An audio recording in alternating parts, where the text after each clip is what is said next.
Hey guys, welcome back another interesting video. Guys, আপনার phone থেকে আপনার যে কোনো নম্বরে একটি SMS এর মাধ্যমে তার ফোন থেকে আপনার ফোনে অটোমেটিকলি কল আনাতে পারবেন। হ্যাঁ গাইস, আপনি শুধু তার নম্বরে নির্দিষ্ট একটি SMS টাইপ করে সেন্ড করার সাথে সাথে সেই নম্বরটি থেকে আপনার নম্বরে অটো কল চলে আসবে। তারপর আপনি কল রিসিভ করে তার সব কথা শুনতে পারবেন, কিন্তু মোবাইল ইউজারকারী সেটা জানতেই পারবে না। এটা অনেকটা ইন্টারেস্টিং, অবাক করার বিষয়। জাস্ট একটি SMS দিয়ে কিভাবে সম্ভব? আসলে গাইস, এখনকার টেকনোলজিতে এগুলা কোনো বিষয় না। এর থেকে আরো ইন্টারেস্টিং বিষয় নিয়ে আমি ভিডিও আপলোড করতেই থাকবো। তো আমার চ্যানেলে যারা এখনো নতুন, অবশ্যই সাবস্ক্রাইব করে পাশে থাকা নোটিফিকেশন বেলটা অল করে দিন। তো চলে যায় মোবাইল স্ক্রিনে, আপনাদেরকে দেখিয়ে দিচ্ছি। চলে আসলাম ফোনের স্ক্রিনে। যে ফোনে SMS পাঠিয়ে অটো কল আনতে চান তার ফোনটি জাস্ট 2 মিনিটের জন্য হাতে নিয়ে নিন। আমি যে ফোনে করব সেই ফোন আমার পাশেই আছে। স্ক্রিনে দেখতে পাচ্ছেন ডান পাশের ফোনে আমি SMS করে অটো কল আনবো। তো ওটাতে আগে প্লে স্টোর থেকে একটি অ্যাপ ইনস্টল করাবো। তো অ্যাপসের নাম হচ্ছে যে ম্যাক্রোড্রয়েড। এটা ইনস্টল করে নেবেন। ওপেন করার পর যতগুলো পারমিশন লাগে সবগুলা দিয়ে দিবেন। এরপর নিচে দেখবেন টেমপ্লেটস এর একটা অপশন, ওটাতে ক্লিক করুন। তারপর সার্চ করুন SMS কল ব্যাক। সামনে যে অপশনটি আসবে ওটার উপরে ক্লিক করুন। এরপর সামনে মেইন কাস্টমাইজ চলে আসবে। ওকে, রেড কালারের টিগার্স এটাতে ক্লিক করুন। কনফিগার এটাতে ক্লিক করুন। যতগুলো পারমিশন লাগে সবগুলা এখানেও দিয়ে দিন। দেখবেন সিলেক্টের অপশন একটা আসবে। ওকে, তো এটা মানে হচ্ছে যে যেই SMS টি পাঠাবে সেটা কি যে কোনো নাম্বার থেকে পাঠালে কাজ করবে, নাকি নির্দিষ্ট একটা নাম্বার সিলেক্ট করে শুধু সেই নাম্বারটি থেকে SMS করলেই অটো কলের কাজ করবে। তো আমি এনি নাম্বার এটাতে ক্লিক করলাম, মানে যে কোনো নাম্বার থেকে আমি যখন SMS করব তখনই কিন্তু অটো কল যাবে। তারপর এখানে একটু ভালো করে লক্ষ্য করুন SMS কন্টেন্ট উপরেরটাতে এনি থেকে ম্যাচ এটাতে টিকমার্ক দিয়ে ক্লিক করে রাখুন।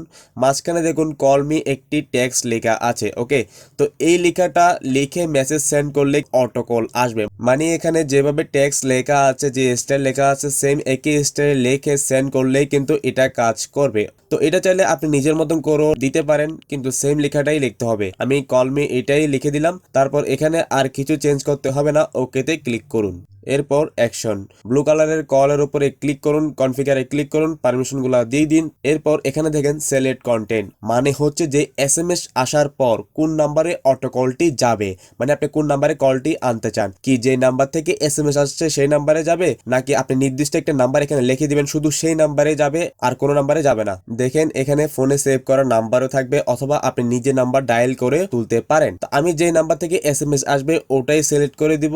তারপরে দেখেন এই ফোনে 2টি সিম রয়েছে, কোন সিম থেকে কল যাবে সেটা সেল করতে বলতেছে। আর অবশ্যই সিমে ব্যালেন্স থাকতে হবে। তো আমি এখানে কি করব, 1 নাম্বার সিম কার্ড ওটা সিলেক্ট করব। সো এগুলা করার পর দেখতে পাচ্ছেন আমাদের কাজ পুরোপুরি শেষ। তো এখানে আমরা প্লাস আইকন যেটা অপশনটা দেখতে পাচ্ছেন এটাতে ক্লিক করে দিব। তো ওটাতে ক্লিক করার সাথে সাথে এটা অ্যাড হয়ে যাবে। ওকে, আমাদের এই ফোনের কাজ শেষ। তো আমরা এই অ্যাপস এর রানিং কেটে দিব।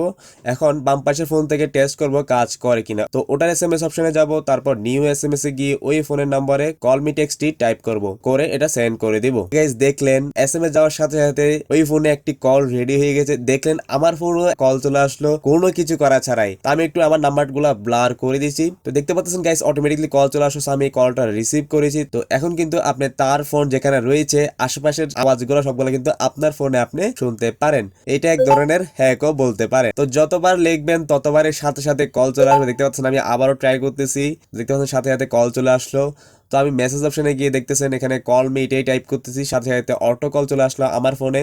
ওই অ্যাপসে গিয়েও আপনি আরো কাস্টমাইজ করতে পারেন, নাম্বার চেঞ্জ করতে পারেন, সিম চেঞ্জ করতে পারেন, বা কল মি টেক্সটিও কাস্টমাইজ করতে পারেন। তো এই অ্যাপসটি আপনি মোবাইলে যদি হাইডের অপশন থাকে, অ্যাপস হাইড করার অপশন, আপনি হাইড করে ফেলুন, বা না থাকলে আপনি কোনো একটা বড় ফোল্ডারের মধ্যে আপনি এটা লুকিয়ে রাখুন যাতে সে বুঝতে না পারে। তো গাইস, এই অ্যাপসে আরো অনেকগুলো অপশন করা যায়। তো সেগুলো নিয়ে আমি একটা একটা করে ভিডিও তৈরি করব। তো যারা সাবস্ক্রাইব করেনি অবশ্যই সাবস্ক্রাইব করে পাশে থাকা নোটিফিকেশনটা অল করে দিন। আর হ্যাঁ, বন্ধুদের কাছে ভিডিওটা শেয়ার করতে ভুলবেন না। তো একটা লাইক দিয়ে দিবেন। দেখা হবে একটা ইন্টারেস্টিং এন্ড হেল্পফুল ভিডিও নিয়ে। ভালো থাকবেন, খুশি থাকবেন।